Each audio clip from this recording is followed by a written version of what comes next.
Everybody, and welcome to the program on this Monday, the 30th day of March. As we say goodbye to this March tomorrow, one we will not forget. And obviously, now we know that we will be staying at home for the month of April. And I don't know, I think it's a flip of a coin, probably less than a 50-50 proposition that we will be back to any semblance of order in the month of May. I would not be surprised now, listening to the experts, if we were in place till June 1st. I don't think is incredibly impossible. I think it's probably better than a 50-50 proposition unless we see a dramatic change in these numbers with the virus. Dr. Fauci said that even with the guidelines established and in place for a number of weeks to come, and I think he's talking about past April 30th, we are still going to see a rather large number. And yesterday that they talked about numbers of up to 200,000 Americans dying from this virus. Now, right now, 2,800 plus, almost 3,000 Americans have died. 3,000. We're talking about another 197,000 deaths, which is, and yesterday the president said, I could take that number. There was a number that had been projected, he said on the models, was 2 million deaths, which is unfathomable. I mean, to me, in America, any deaths are unfathomable. That's how I think of our abilities. Clearly here, that is not the case. And the numbers look like they're going to be staggering by the time we start to see it slow down, whenever that's going to be.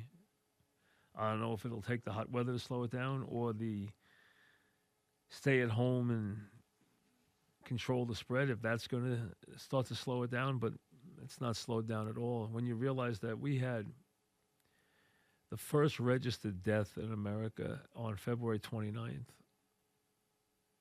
and now we have almost 3,000 deaths before March is over. The other day I came on and the number was just about to break 100,000. Now it has already broken 154,000, which means it's going up now by normal in America by normally really 20 to 25,000 people per day, and even quicker than that. So, do I think we're going to see 1 million people have the virus? Yes, I think we're going to see a minimum. I mean, I think we're going to probably see many more than 1 million people with the virus. And I don't know where to put the deaths. I have no idea. So we know we're in place for the month of April. It is going to have I don't even want to bring the economy into it. Do I think the economy is going to be devastated? I think it's going to be incredibly devastated, well beyond our comprehensions. I don't even think we understand yet how bad it's going to be. We have stopped industries cold. We have never done that before. To stop them for another month, to be 6 or 7 weeks into this kind of stoppage, I think they're going to be stunned by the unemployment numbers, and they're going to be stunned by the number of defaults in business. And they're going to do everything they can to make it better, everything they can, in terms of printing money, in terms of having the Fed throw money at it, in terms of bills out of Congress like we saw the other day for $2 trillion of relief aid. All that's going to be there. There's no question, and more. Is it enough? Probably not. We're going to lose a lot of businesses. We're going to lose a lot of mom and pop businesses. We're going to lose a lot of bars and restaurants and those kind of service industries. We're going to lose a lot. We're going to lose a lot of small business. We're going to have a lot of people out of work. It's going to change the way we live. And it's funny. When I would do these, and I still do, but when I would do these wide-ranging interviews about my career, I would always get asked, what's the most surprising thing during my time, meaning the more than 3 decades I spent in afternoon drive, what surprised me the most? And I would always answer that I thought it was the fact that sports growth in this country never ceased. That stunned me. It really did. I thought there would be a point sometime along my adult years where sports would begin to level off. It did not happen. It's just continued to grow and expand sequentially with many more jobs available to everybody. I mean, right now, am I going to tell you it's easy to break into broadcasting in sports? No. But are there more opportunities than there were? There are a gazillion more opportunities than there were when I broke in. When I broke in, you had to go to one of the networks. ESPN hadn't even started yet. I mean, I was offered a job at ESPN by a guy named Bill Fitz who was just starting ESPN back in the early days. I didn't want to go up there because I didn't want to live there. But if you didn't work there, you had to work for CBS, ABC, or NBC. That was it. There was nowhere else to work. Now there's a zillion places to work. Now, it might be harder to break through, which is what I've also told broadcasters now. It's easier to get work. It's harder to break through. It's harder to get noticed because there's so many people out there. But the biggest thing I always said was that sports just grew and grew and grew, and nothing stopped it. And now that I've stepped away from what I've done, that what I did for 35 years, I wonder if that is now part of what's happened here. Sports across the world, internationally, sports is on a worldwide level, sports is a $500 billion a year business. Counting everything, is a $500 billion a year business. If you just take the big sports in North America, their revenues produced each year from from the big four, is about $35 billion a year, just from the big four. With the NFL leading that number at a little less than 50, conservatively a little less than $15 billion. A lot of that, obviously, television money. And now, as we reach this very strange time where our lives have been stopped cold, where we have been almost frozen in time, where whatever we did on a daily basis has been completely halted. I think there will be a number of people who look at and view their relationship to sports. That could be a good thing, could be a bad thing. We're going to wait and see. Do I think after we go through whatever it is we're going to go through, and it's a very difficult assessment to make right now because we don't know how many weeks or months we're going to go through this. We know now we're going to be in place until April 30th at the earliest. And if you saw Fauci today, he basically even made it very clear that that date would be on the light side, not the heavy side. That he would be comfortable later in May or even June 1st than he would be with April. We have to see the virus peak. We have to get to a point where the hospitals are able to handle the people who are ill. And maybe one of these companies, whether it's Regeneron or Gilead or whoever has a drug that they've had for years, they can give to people right now, and this will work.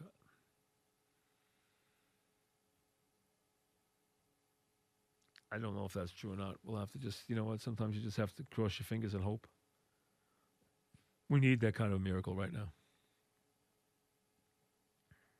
Otherwise, we're not going to recognize our industries, and we're not going to recognize our businesses. And we're going to do a lot for them, but still it's going to be a very, very tall order. And how quick we will be tangibly, and how quickly we will be spending on secondary and tertiary parts of our budget, which means entertainment, which means sports, which means entertainment dollar. So how quickly we will be spending in that vein among the rank and file is really a question that has to be asked. And there's also the idea of this vast business culture and how much of it has been asked to work at home and how much of it will stay at home in the future because of the economics of it. What did the companies learn? And a lot of them will have learned a lot from how they did business during this time. And hey, this didn't work that badly, and this cost me this, and that office building cost me this, and this. So there's going to be changes.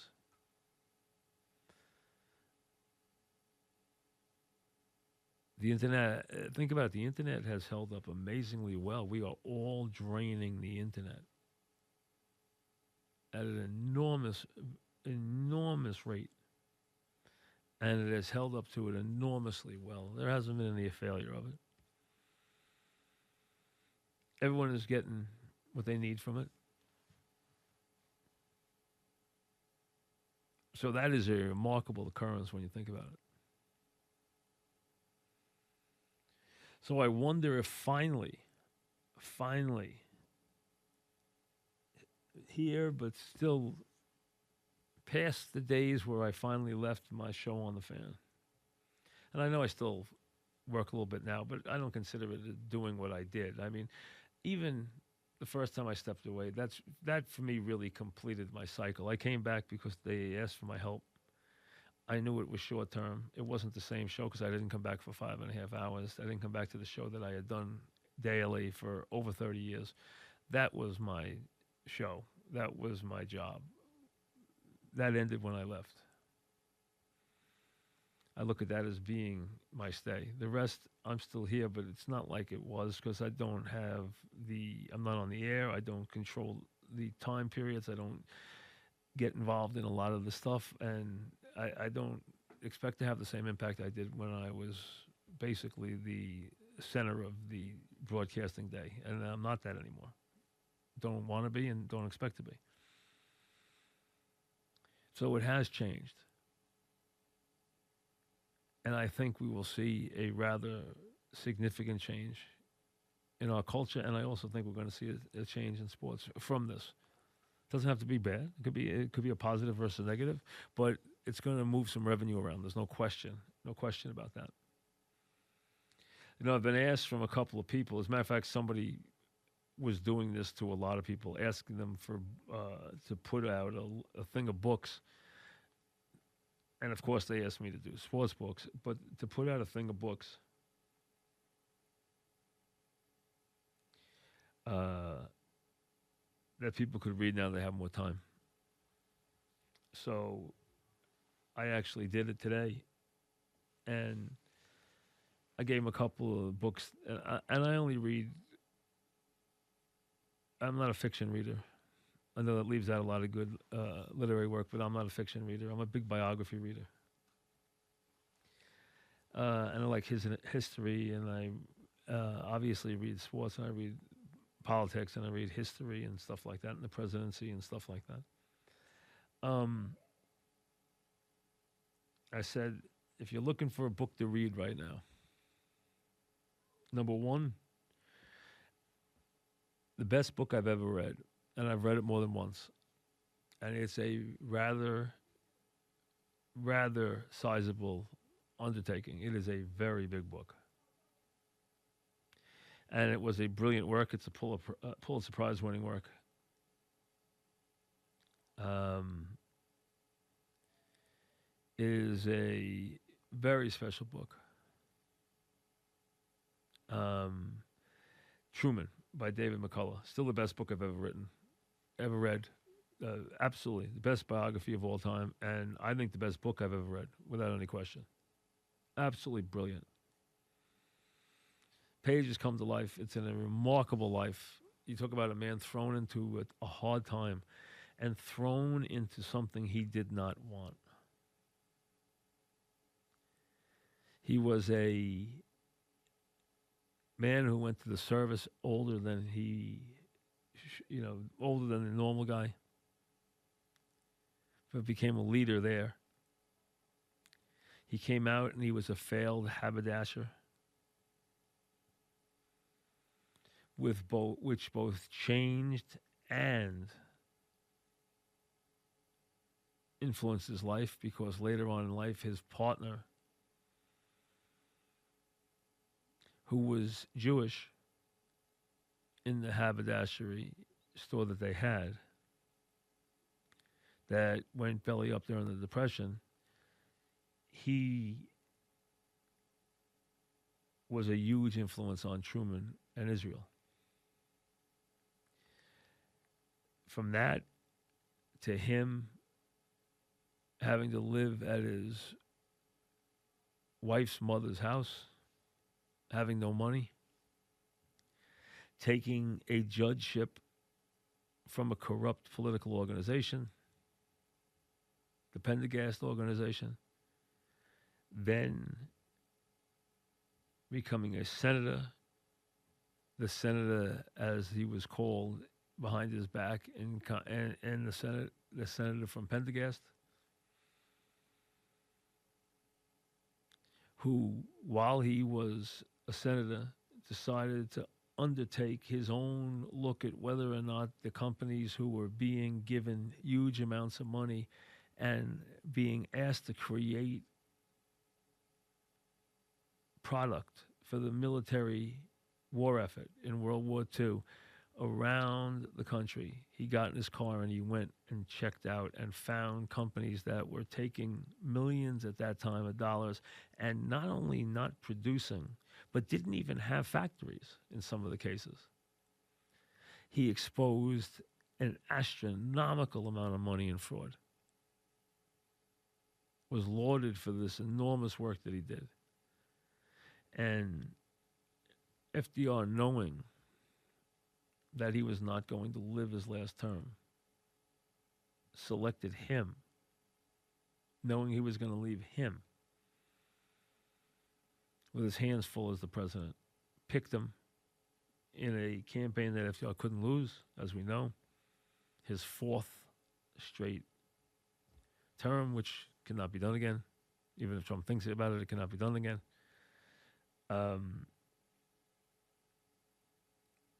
He becomes vice president, which he turned down every time. He didn't want to become a senator. He did. He didn't want to become vice president. He did. He didn't want to be president. He was, and he became one of the great presidents in history. And why? Not because he had such greatness in him, but because the events of the day sought him out.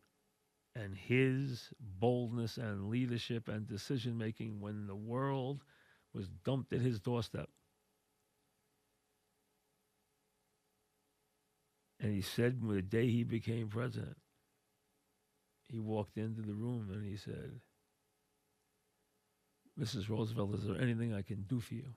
And she said, "Mr. President, it is you who needs the help now, not me."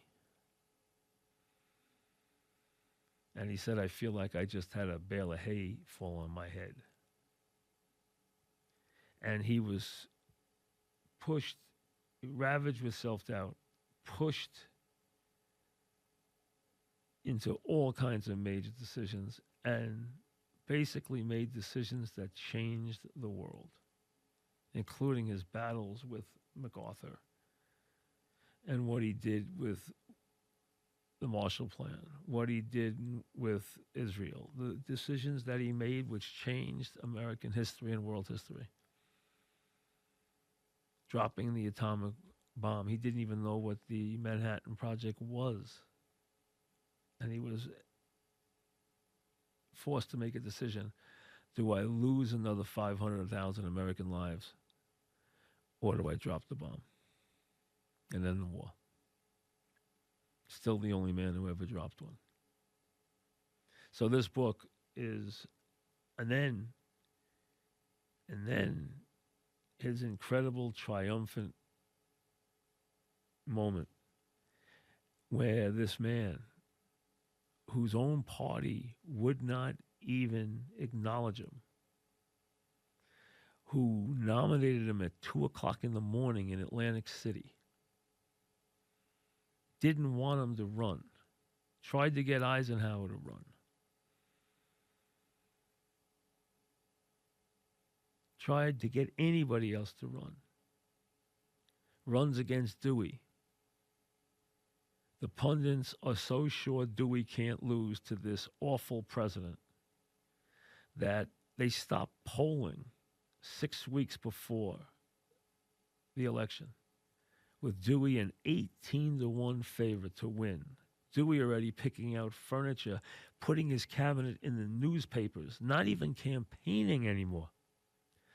While the president goes on a whistle-stop tour, which he had to keep the train going by passing the hat because the Democratic Party wouldn't give him any money.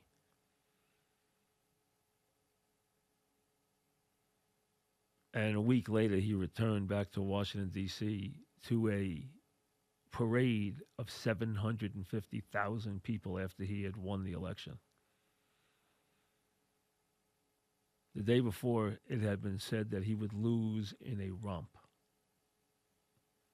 Instead, he won by a significant margin and returned a triumphant hero, only to leave 4 years later with an approval rating of 32%.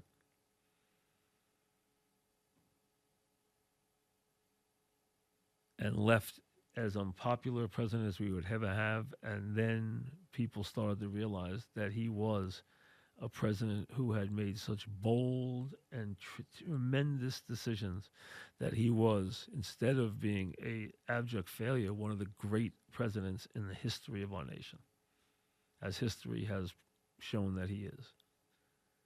Left the White House completely broke, didn't have $5,000 to his name, wrote a bunch of first-person articles for Life magazine that wound up paying him, at that time, an exorbitant amount of money, hundreds of thousands of dollars for his memoirs.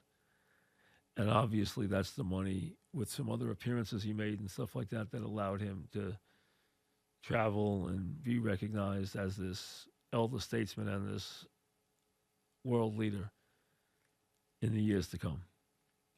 But it is an incredible, incredible book and story. And if you have time now, if you want to talk about someone who never wanted any part of these world events, who never had aspired to any of these jobs, who then had this history thrust upon him and became one of the legendary presidents in our nation's history.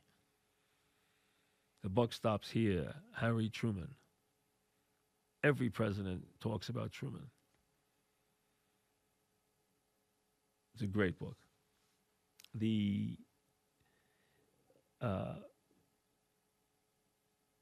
football biography I picked was When Pride Still Mattered, David Marinas, who you've heard on this show many times, because whenever he'd do a new book, whether it was Clemente, whether it was about the Olympics, whether if it was about Lombardi, whatever book he did, he would come to our show and sit for a long interview. And I would always read the book first before I talked to Dave, who is one of the gifted writers and biographers in this country, one of the great writers in this country. And really, he meticulously researches these.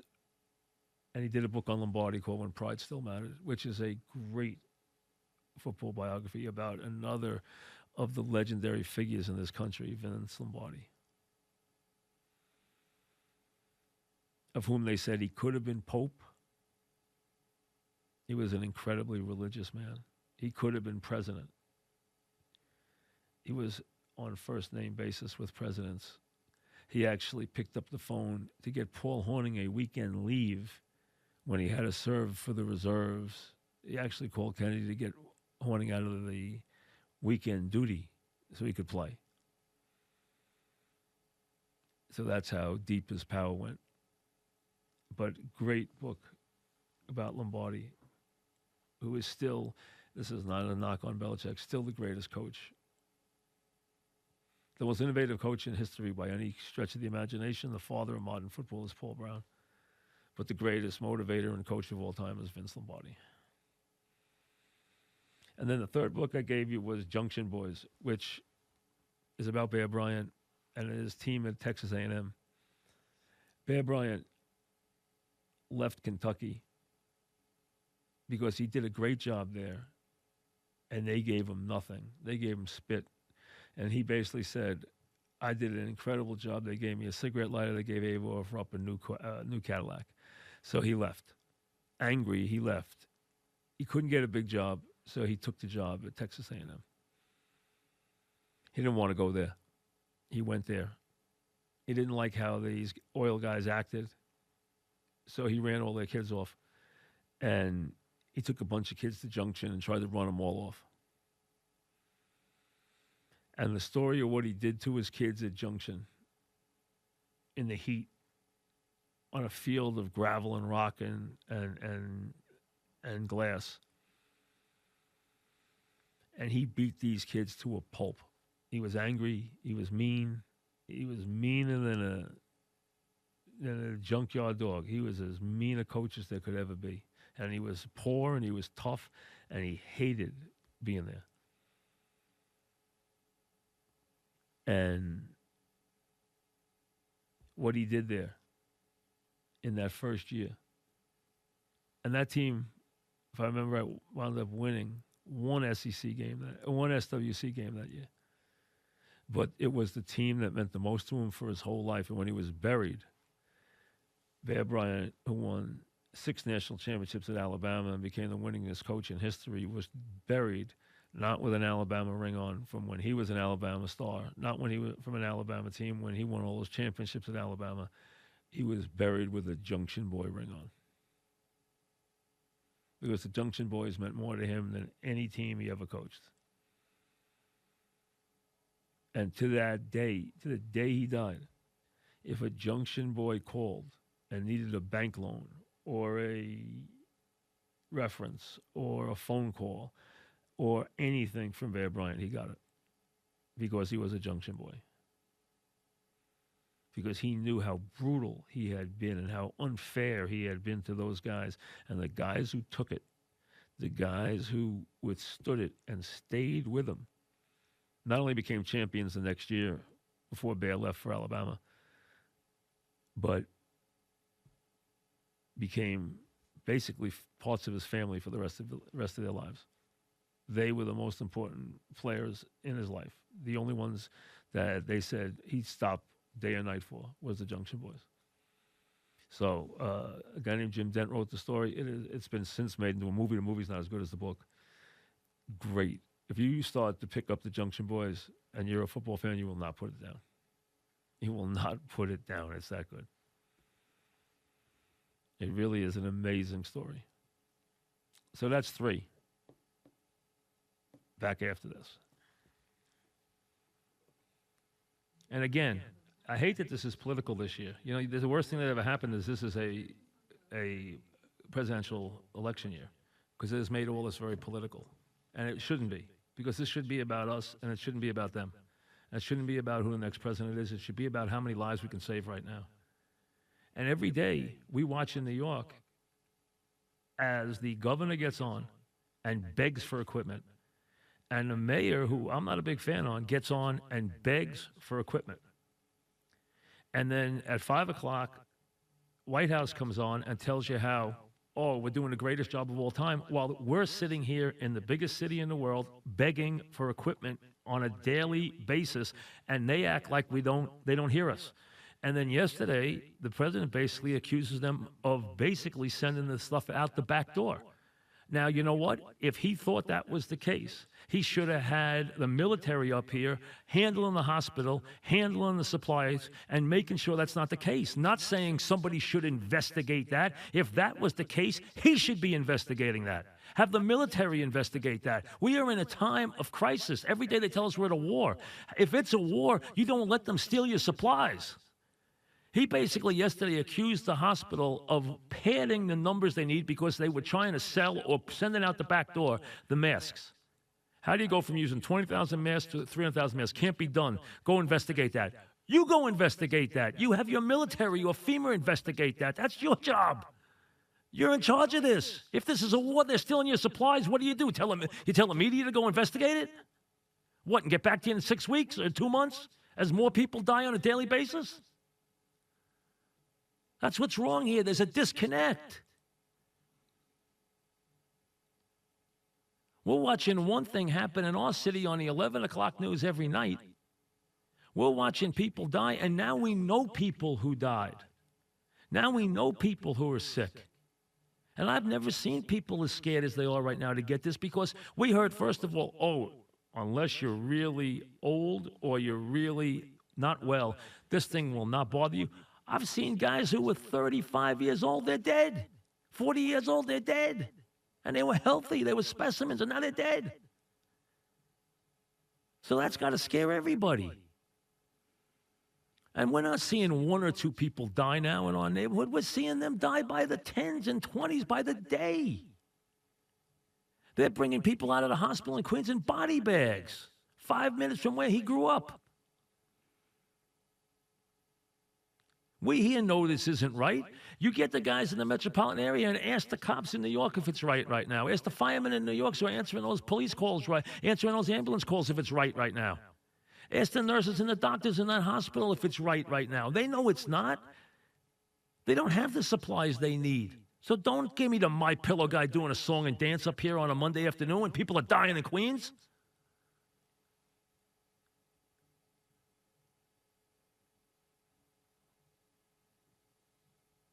Get the stuff made, get the stuff where it needs to go, and get the boots on the ground. Treat this like the crisis it is. And how can you have a scoreboard that says 2,000 people have died and tell us it's okay if another 198,000 die? That's a good job. How is that a good job in our country? It's a good job if nobody else dies. Not if another 198,000 people die. So now 200,000 people are disposable? How can that be okay? Why? Because Fauci got up there and said, well, if we had just sent you back to work, 2 million people had died. So if we lose 200,000 and we're America, we did a good job? We're supposed to be better than everybody else. This is real, folks. People are dying. This isn't overreacted. People are dying. I got guys that I know that are saying to me, man, what is going on? I just heard from a guy. I sent him to the hospital. I know a guy who said to me, I pulled a few strings, got my buddy in the hospital. He wasn't feeling well.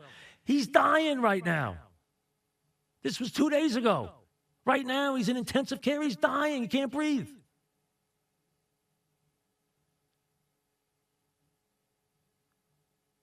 I have a friend of my son's. His father's, his daughter's father was a doctor. He treated people. He's dead.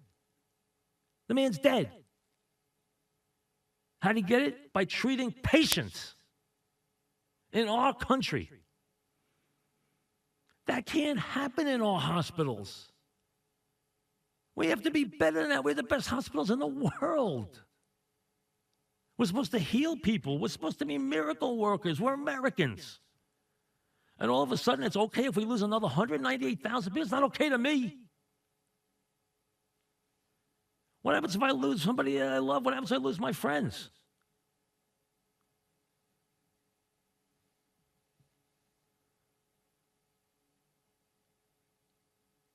Here's a thing that a friend of mine sent me from one of the doctors in the hospital in White Plains. In White Plains, it will peak in 3 weeks, in our estimate. And over the month after that, right now, the hospital basically only has virus patients in it.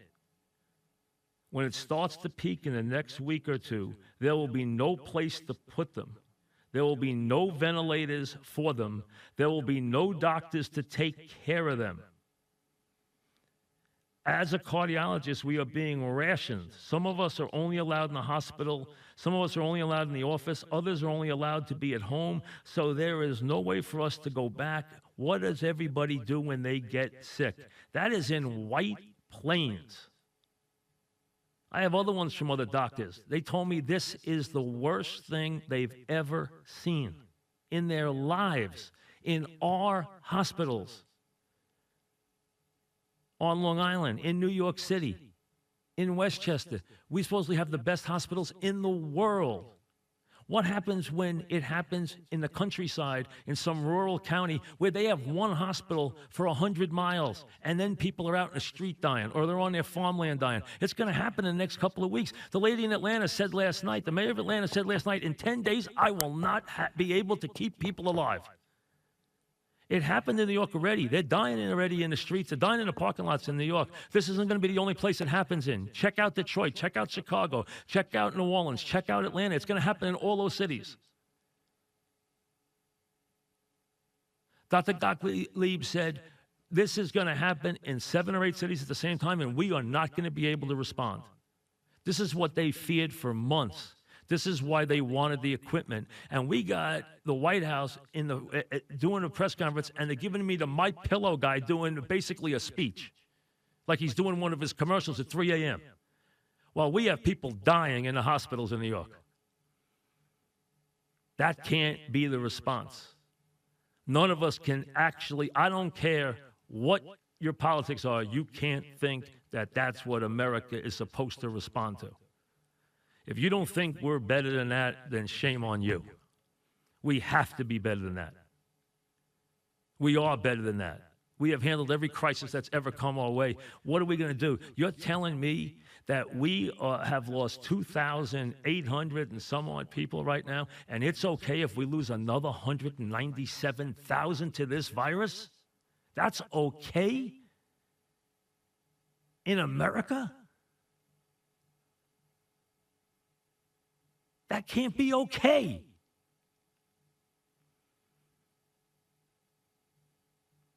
That can't be okay. That's not how we are built. We have got to do better. These factories have to run 24 hours a day. Stop showing up in Washington and pat somebody on the back. Stay where your factory is and figure out how to churn out 10 more than you're supposed to. Then take a bow. Then tell me what you did. Don't fly to Washington and do a commercial for me. I don't need that. Quietly get something done in your factory. I don't need a curtain call. And stop telling me you're doing a great job, because you're not. Because if you're doing a great job, then people wouldn't be dying in our parking lots.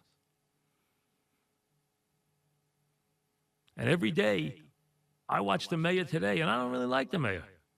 But I watched them today say, you know what? If they don't get the equipment here, people are going to die. People are already dying. I've got doctors that I've known for 20 years telling me, I have never seen anything like this. Ever. Ever. And we haven't even hit the peak yet. And I saw Fauci today, and he scared the heck out of me, because he said, they said to him, tried to pin him down to a number, and he said, listen, I don't know how many weeks it's going to be till we can get back to work, and I understand the economy is going to be ravaged, and it is going to be ravaged. We all know that. But that comes second to saving lives. Then we'll figure out the economy. We'll all get together, and we'll figure out the economy. We'll prop everybody back up. We'll do what we have to do to prop everybody back up. And we can do that. But first thing we got to do is we got to stop people that we care about and people that are our neighbors from dying. There's no way in this country a doctor should go to care for people in the hospital, and because the equipment is substandard or the virus is so strong that he is now dead. And I saw this morning on the news, hospital workers say, I fear that I'm going to get it and die. That's the conditions they're working in. They should not have to work under those conditions. We have to do better than that. And I can tell that people are afraid. Now, I understand the numbers are still that if you get it, most likely you're going to be okay. But if it turns on your body, you might not survive, because there are healthy people who have gone in there. And I've gotten texts from people who had friends who were healthy. And they said, this guy was a specimen, and now he's on a ventilator. It just completely consumed him. This is no normal flu. I don't know what it is. But it is something that when it does attack, the 10% that get attacked, the 10% who can't fight it off, they lose this battle, and they lose it quickly. And that's a scary thing.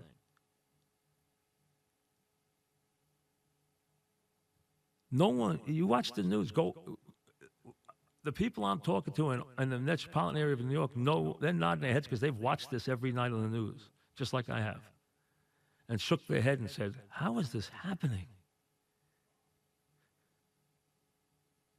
How is this happening?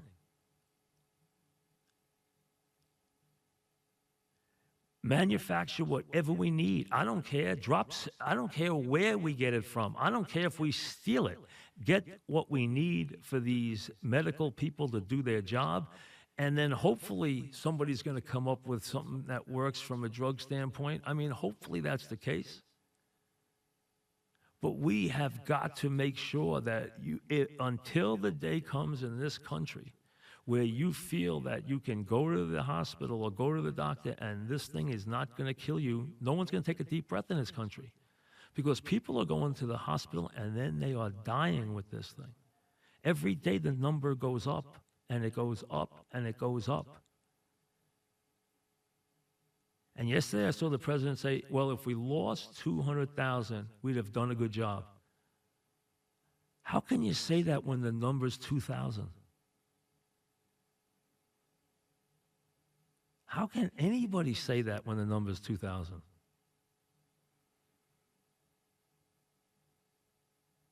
Back after this. As we come to you on the fan and radio.com, be with you for the next half hour. And again, I apologize for that, because that's the first time since we've been doing this here that happened, that I just lost connection with the station there for a minute. So I apologize for that. It's been a crazy day already, as I was just reacting to what we've watched over the last day, because it has been sobering, to say the least. And we know now that we will be in place for another 30 days, which is, I don't think, surprising to anybody. We're even past now worrying about, and listen, it's going to have, and I don't even think anybody has any clue yet. And the markets reacted well because the Fed has put so much money with the bill Congress put together for $2 trillion, really more than that. And then the enormous amount of money that the Fed has used to backstop and make sure there's liquidity in all the markets has really helped the stock market dramatically and let it pare some of its early losses. But I think the numbers are going to be staggering in the days and weeks to come. And I think the reality is going to start to really set in, especially in the small businesses, because that's the ones I fear. I have a lot of friends who have small businesses, and small businesses meaning that they might not be small. I mean, they might have 80 employees. They might have 200 employees. Some of them even have more than 200 employees. Anything under 500 is considered a small business. America is built on those companies. They're built on those many, many people. I mean, the American economy is really built on that.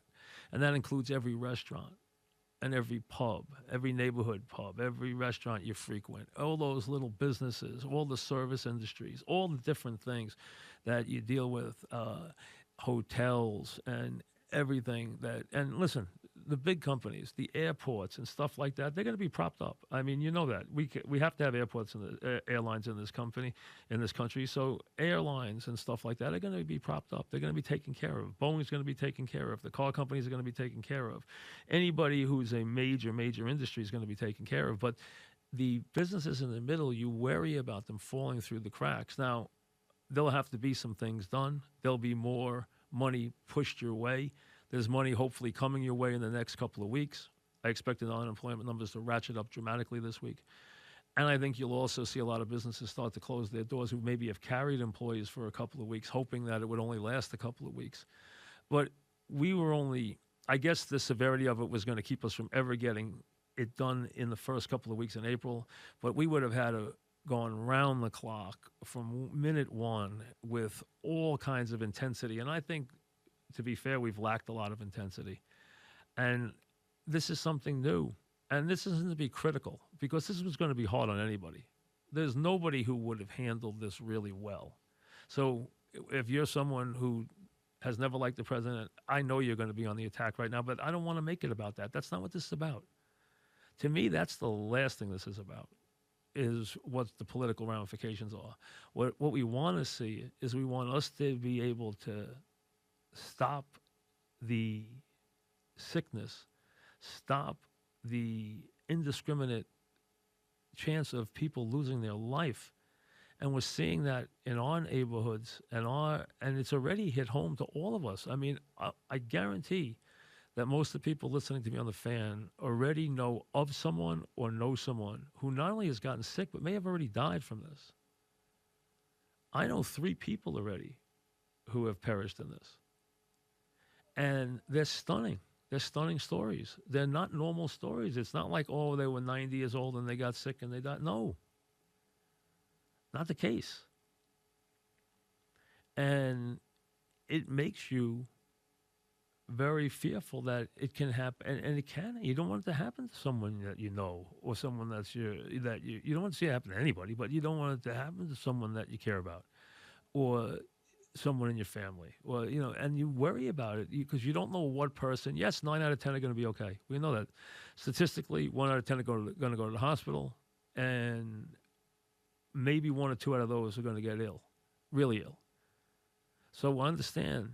There's not out of 100, you might be the 1 or 2, but you don't want to be the 1 or 2, because we're a country of 350 million people. So 2 out of every 100 is way too many. And I thought when Fauci talked yesterday, and a lot of people saw him because it was 6 o'clock on a Sunday night, a lot of people watched them yesterday. And when they started kicking around the numbers they kicked around, where, hey, we'd have done a really good job if we lose 200,000 Americans. Whoa, what? Right now we've lost 2. The world has lost 35,000, and we're going to talk about losing 200,000 in our country? We got to be able to do better than that. That sounds like, come on now, wait a second. But now you see that the cases, last Friday, there were 80,000 people in our country with it. Tonight, there are 160,000 people with it. That means next week, there's going to be 300,000 people with it. Then the week after that, there's going to be 600,000 people with it. And before you know it, there's going to be 1 million people with it. And with that, the corresponding numbers are going to go up of people who lost their lives.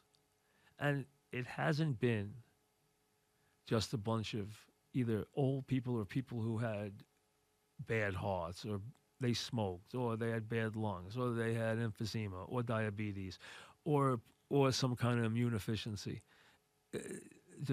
No. We're talking about healthy people who went in there and this attacked them and they couldn't overcome it.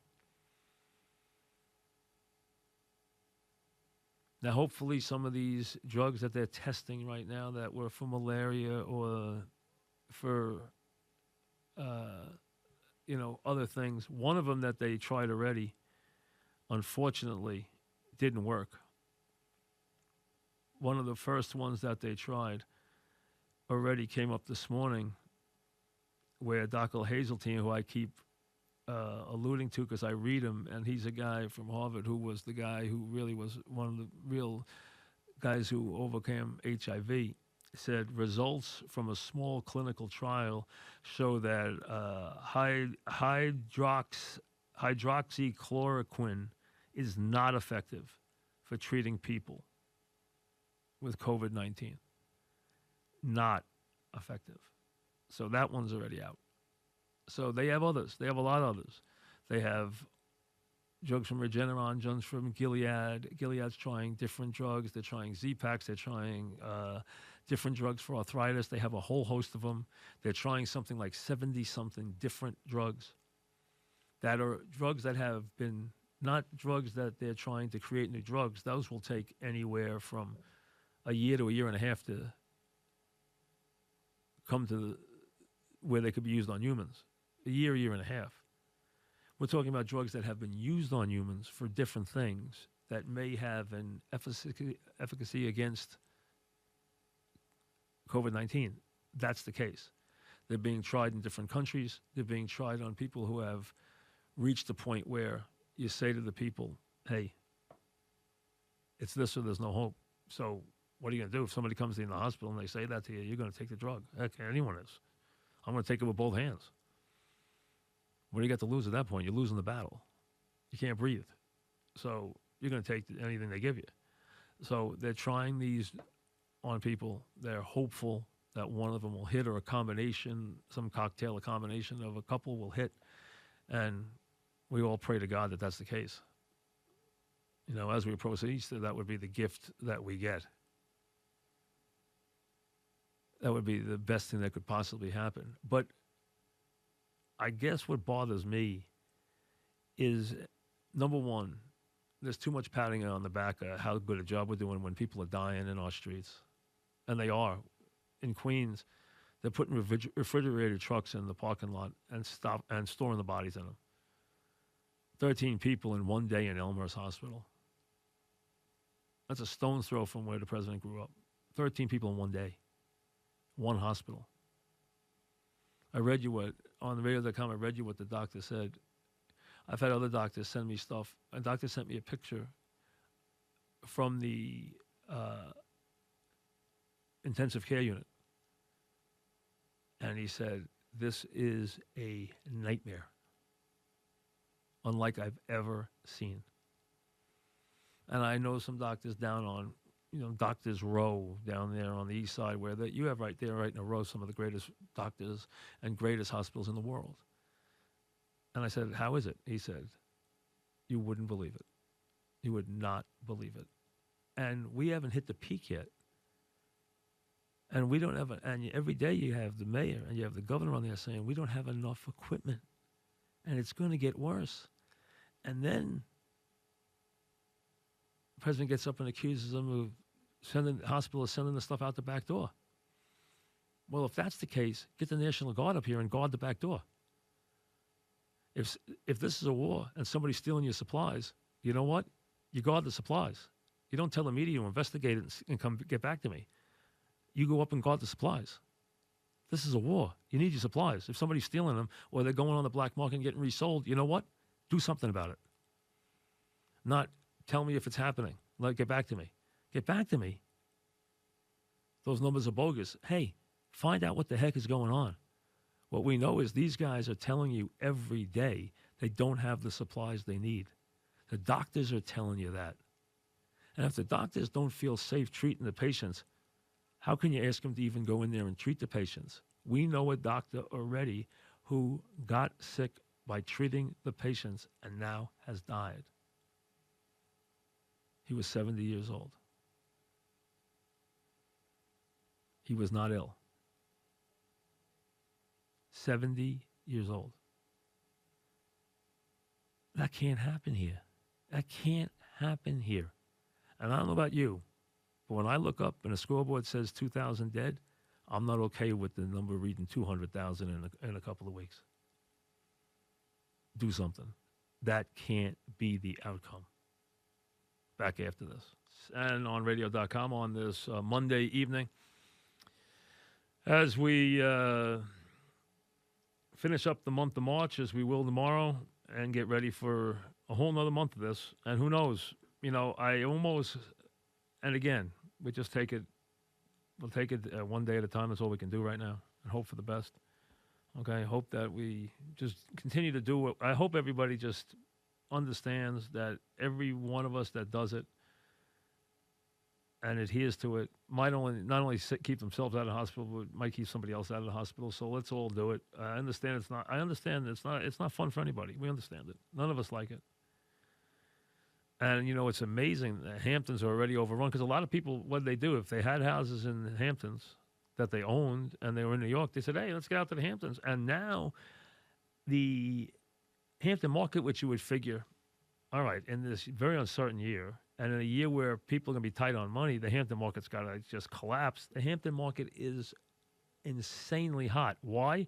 People are asking, can I get the house April 1st? Figuring if I have to be in the house, let me go out to the Hamptons, rent a nice house. And I'm talking about people who obviously have money. Rent a nice house.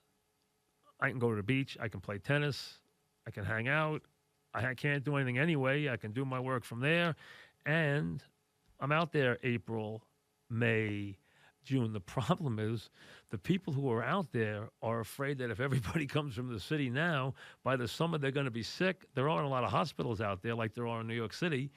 Now everybody worries about that. So they're telling the governor, hey, tell the people not to come out here because we don't have the hospitals. What happens if everybody gets sick? It's a fair point. That's how crazy things are right now. Normally they would be thrilled that the market was blossoming. The people who live there all year round are people who service the very wealthy people. That's how that works. Those people leave and go back to the city or go wherever they live, and the other people live there all year round. And then in the summer, they service the people who have the fancy houses. Well, that's how America works. We understand that. There's the service economy that is the regular folks that take care of the extremely wealthy folks and the movie stars and the media moguls and all the financial moguls and everybody who has the big houses, and that's fine.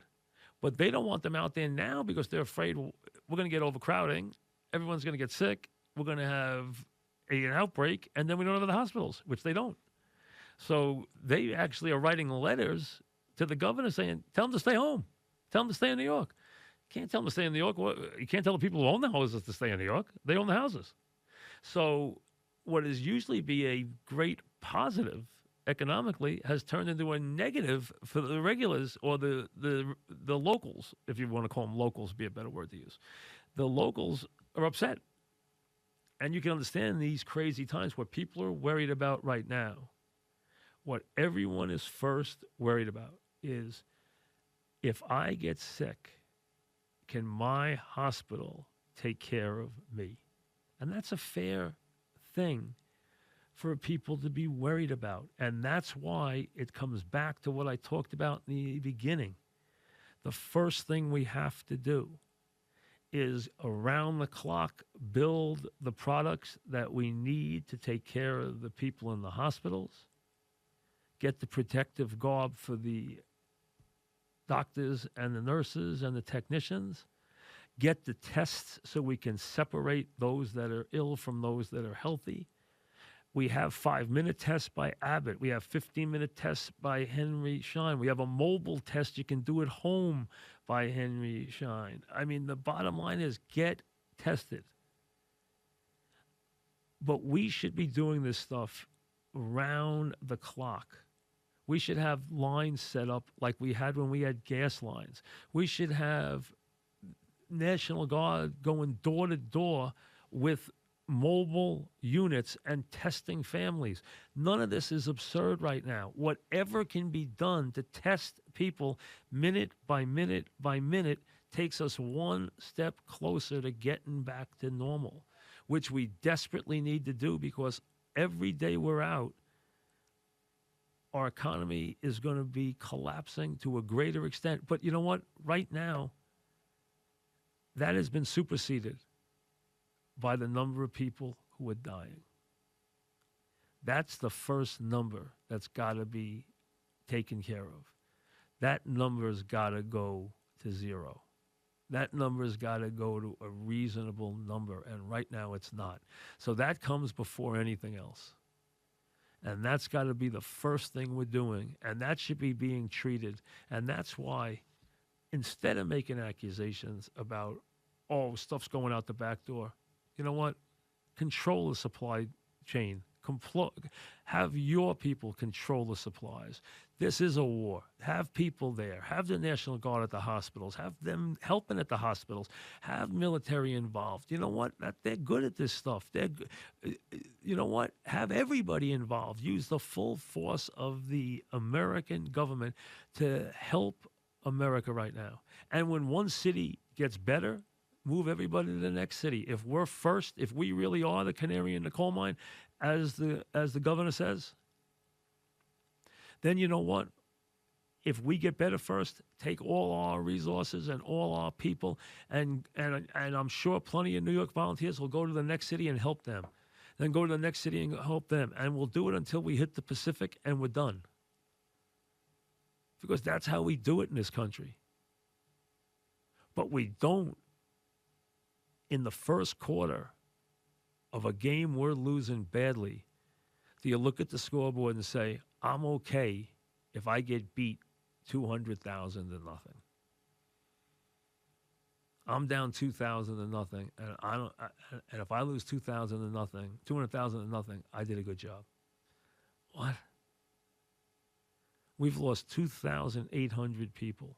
The world has only lost, if these numbers are real, the world has lost 35,000. How are we okay with losing 200,000 Americans? Ever? How are we ever okay with that? How could that, in our lifetime, in the world we live in, with our technology, with our biotech genius, with our abilities, with our factories, with our American know-how, with the people we have who, from Apple and Amazon and Google and Microsoft and every other company in this country and Elon Musk and everybody else, every bit of manpower, every bit of genius we have in this country should be doing the same thing right now, should be pulling together to figure out a way to beat this. You know, Gates has spent the last 15 years of his life on dealing with disease and famine. How about asking him what the heck is going on? We need every bit of help we can get, because you know what? If we let 200,000 Americans go down without exhausting every possibility from every nook and cranny of this country, shame on us. We've lost 2,800 people. The idea should be to not lose another one, not be okay with losing 200,000 more. When did we start acting like that? How can we ever say 200,000 would be a success? In what world? And I mean, I just don't get it. I just don't get it. And I don't need to see the guy from My Pillow. I'm sorry. Not at the White House.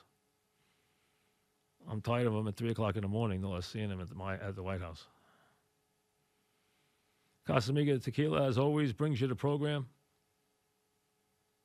Brought to you by those who make it. We will see you tomorrow. Say a prayer tonight for us, folks, because you know what? I think we need it. We need something. We need a miracle. We need somebody to come up with something in a hurry, because right now we are losing this battle. You know what? This was not a good day. Right now, I hope I come back with a better attitude tomorrow, because right now I just feel like this was not a good day. We are losing this battle today. Too much death. We'll see you tomorrow.